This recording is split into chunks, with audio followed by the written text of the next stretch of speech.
തെരഞ്ഞെടുപ്പ് ഫലം പുറത്തുവരുന്നതിന് മുമ്പ് തന്നെ തെരഞ്ഞെടുപ്പ് ഫണ്ടിനെ ചൊല്ലി കോൺഗ്രസിനുള്ളിൽ കലാപം ആരംഭിച്ചിട്ടുണ്ട്. ഇതൊരു പുതിയ കാര്യമല്ല. എല്ലാ തെരഞ്ഞെടുപ്പിന് ശേഷം കോൺഗ്രസിനുള്ളിൽ അരങ്ങേറുന്ന ഒരു കലാപരിപാടിയാണിത്. മത്സരിച്ചവർക്ക് KPCC പണം നൽകിയില്ല എന്ന പരാതിയിലാണ് കലാപം. കൊടുത്ത പണം എവിടെ പോയി, ആരൊക്കെ പോക്കറ്റിലാക്കി എന്ന് 4-ാം തീയതി അറിയാം. 4-ാം തീയതി ചേരുന്ന തെരഞ്ഞെടുപ്പ് അവലോകന യോഗത്തിൽ തെരഞ്ഞെടുപ്പ് ഫണ്ട് വിഷയം ഉന്നയിക്കാനാണ് സ്ഥാനാർത്ഥികളുടെയും ഒരു വിഭാഗം KPCC ഭാരവാഹികളുടെയും തീരുമാനം. തൊട്ടപ്പുറത്ത് മുസ്ലിം ലീഗും സമസ്തയും തമ്മിൽ കനത്ത അടി നടക്കുകയാണ്. അത് ഫണ്ടിന്മേലല്ല, സമുദായത്തെ ചൊല്ലിയാണ്. മുസ്ലിം സമുദായത്തിന്റെ കാത്തുസൂക്ഷിപ്പുകാർ സമസ്തയാണോ അതോ രാഷ്ട്രീയ മതേതര കക്ഷിയെ തങ്ങളാണോ എന്നാണ് ലീഗിന്റെ ചോദ്യം. അത് ലീഗുകാർ തന്നെ എന്ന ഉത്തരം കേൾക്കാനാണ് അവർ കൊതിക്കുന്നതും. നിങ്ങൾ രാഷ്ട്രീയ കക്ഷിയല്ലേ, സമുദായ കക്ഷിയല്ലല്ലോ, അപ്പോൾ പിന്നെ സമുദായത്തിനുവേണ്ടി ഇങ്ങനെ കരയുന്നത് എന്തിനാണ് എന്ന് സമസ്ത മുഖത്ത് നോക്കി ചോദിച്ചപ്പോൾ ലീഗിന്റെ മറുപടി, തങ്ങൾ രാഷ്ട്രീയ മതേതര പാർട്ടിയാണ്, സമുദായം സമസ്തയുടെ സ്വന്തമല്ല, തങ്ങളുടേതാണ് എന്നായിരുന്നു. അപ്പോൾ പിന്നെ രാഹുൽ ഗാന്ധിയുടെ കേരളത്തിലെ റാലികളിൽ എന്തേ ലീഗ് പതാക ഉയർത്താത്തതെന്ന സമസ്തയുടെ സമുദായത്തിന് വേണ്ടിയുള്ള ചോദ്യത്തിന് അത് തങ്ങളുടെ മുന്നണി തീരുമാനമാണെന്ന് പറഞ്ഞ് ഒഴിയുകയാണ് ലീഗ്. എന്നിട്ട് പറയുന്നതോ സുപ്രഭാതം പത്രമാണ് ചന്ദ്രികയെയും സമുദായത്തെയും തമ്മിൽ അടുപ്പിക്കാൻ ഇപ്പോൾ മുന്നിൽ നിൽക്കുന്നതെന്നും. അങ്ങനെ മലപ്പുറത്ത് അടി രൂക്ഷമാകുകയാണ്. ലീഗിന്റെ അഹങ്കാരം സഹിക്കാനാകാതെ ഇത്തവണ സമസ്ത വോട്ടുകൾ ഇടതുപക്ഷത്തിന് ലഭിച്ചു എന്ന റിപ്പോർട്ടുകൾ ശരിവെക്കുന്നതാണ് മലബാറിലെ സംഭവവികാസങ്ങൾ.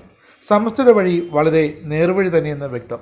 സമസ്തയെ അപമാനിച്ച് പ്രകോപിപ്പിച്ച് വോട്ട് ചെയ്തുവന്ന മുസ്ലിം ലീഗിന്റെ ഇത്രയും കാലത്തെ അഹങ്കാരം ഇത്തവണ സമസ്ത തീർത്തു കൊടുത്തു എന്ന് ലീഗുകാർ ഓർക്കണം.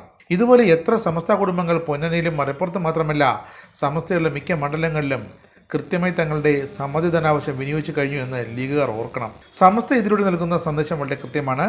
തങ്ങളുടെ വോട്ട് മതനിരപേക്ഷ ഇടതുപക്ഷത്തിന് തന്നെയാണ്. ഇനി കോൺഗ്രസിൽ തുടക്കമിട്ട കൂട്ടത്തല്ലിലേക്ക് പോകാം. മുൻകാലങ്ങളിൽ സ്ഥാനാർത്ഥികൾക്ക് KPCCയുടെ വകയായി തെരഞ്ഞെടുപ്പ് ഫണ്ട് നൽകുമായിരുന്നു. എന്നാൽ ആ പതിവ് ഇപ്പോൾ തെറ്റിച്ചു. ഇത്തവണ ₹1 പോലും നൽകിയില്ല എന്നാണ് ആക്ഷേപം. 4-ാം തീയതി ചേരുന്ന തെരഞ്ഞെടുപ്പ് അവലോകന യോഗത്തിൽ ഈ ഫണ്ട് സംബന്ധിച്ച പരാതികളാകും മുഖ്യ വിഷയം. തെരഞ്ഞെടുപ്പിനുള്ള ഫണ്ട് സമാഹരണം ലക്ഷ്യമിട്ടാണ് KPCC പ്രസിഡന്റായിരുന്ന സുധാകരന്റെയും പ്രതിപക്ഷ നേതാവ് VD സതീശന്റെ നേതൃത്വത്തിൽ സമരാഗ്നി എന്ന പേരിൽ കാസർഗോഡ് മുതൽ തിരുവനന്തപുരം വരെ ഒരു ജാഥ നടത്തിയത്. ഓരോ മണ്ഡലം കമ്മിറ്റിയും ₹1,00,000 വീതം സമാഹരിക്കാനായിരുന്നു നിർദ്ദേശം. ഇതിൽ ₹50,000 KPCCക്കും, ₹25,000 ജില്ലാ കമ്മിറ്റിക്കും, ₹15,000 ബ്ലോക്ക് കമ്മിറ്റിക്കും, ₹10,000 മണ്ഡല കമ്മിറ്റിക്കും വീതം വെച്ച് നൽകുമെന്നായിരുന്നു നിർദ്ദേശം. ഇതനുസരിച്ച് KPCCക്ക് ലഭിച്ചത് ₹5 കോടിയോളം എന്നാണ് ലഭിക്കുന്ന വിവരം. സുധാകരന്റെ നേരിട്ടുള്ള നിയന്ത്രണത്തിലാണ് ഫണ്ട് പിരിവ് നടന്നത്. ₹2 കോടിയോളം ഫണ്ട് പിരിവിനുള്ള കൂപ്പൺ അടിക്കാനും ₹1.5 കോടി സമരാഗ്നിയുടെ നടത്തിപ്പുകാരായ ഇവന്റ് മാനേജ്മെന്റ് ഗ്രൂപ്പിന് നൽകിയെന്നാണ് ഇപ്പോൾ KPCCയുടെ മുൻ പ്രസിഡന്റായ സുധാകരൻ പറയുന്നതെന്നാണ് ആരോപണം. ബാക്കി തുകയെപ്പറ്റി KPCC നേതൃത്വം ഒന്നും പറയുന്നില്ല. ഇതിനിടെ 4-ാം തീയതി ചേരുന്ന യോഗത്തിൽ KPCC പ്രസിഡന്റായി തന്നെ വീണ്ടും നിയമിക്കണമെന്ന ആവശ്യവുമായാണ് സുധാകരൻ എത്തിയിരിക്കുന്നത്.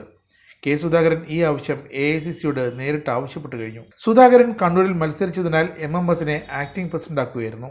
ഇപ്പോൾ തെരഞ്ഞെടുപ്പ് കഴിഞ്ഞ വേളയിൽ തന്നെ വീണ്ടും പ്രസിഡന്റാക്കണമെന്നാണ് സുധാകരന്റെ ആവശ്യം. എന്തായാലും 4-ാം തീയതി നടക്കുന്ന സംസ്ഥാന നേതാക്കളുടെ യോഗത്തിൽ MMS അധികാരം കൈമാറിയേക്കും എന്നാണ് സുധാകര വിഭാഗത്തിന്റെ ഒരു പ്രതീക്ഷ. പക്ഷേ ഒരു കാരണവശാലും അങ്ങനെ ഇനി സുധാകരന് അധികാരം കൈമാറരുതെന്ന് ഒരു വിഭാഗം KPCC നേതൃത്വം മുന്നറിയിപ്പ് നൽകിയിട്ടുണ്ട്. എന്തായാലും ആകെ കലുഷിതമാകും ഈ 4-ാം തീയതിയിലെ യോഗമെന്ന് ഉറപ്പ്. KC വേണുഗോപാലും ഈ യോഗത്തിൽ പങ്കെടുക്കുന്നുണ്ട്. സുധാകരന് ചുമതല കൈമാറുന്ന കാര്യത്തിൽ AICCയുടെ തീരുമാനം എന്താകുമെന്ന് സാക്ഷാൽ KC വേണുഗോപാലാകും ആ യോഗത്തിൽ വിശദീകരിക്കുക. എന്തായാലും സുധാകരന് KPCC പ്രസിഡന്റായി വീണ്ടും എത്തണം. സ്ഥാനാർത്ഥികൾക്കും ഒരു വിഭാഗം KPCC ഭാരവാഹികൾക്കും സമരാഗ്നിയുടെ പേരിൽ പിരിച്ചെടുത്ത തുക എവിടെ പോയി എന്ന് വ്യക്തമായ കണക്കുകൾ അറിയണം. VD സതീശനാകട്ടെ എങ്ങനെയും സുധാകരനെ ഇങ്ങോട്ട് കെട്ടിയെടുക്കാതിരിക്കണം. ഇതിൽ ആരൊക്കെ വിജയിക്കുമെന്ന് കണ്ടറിയണം.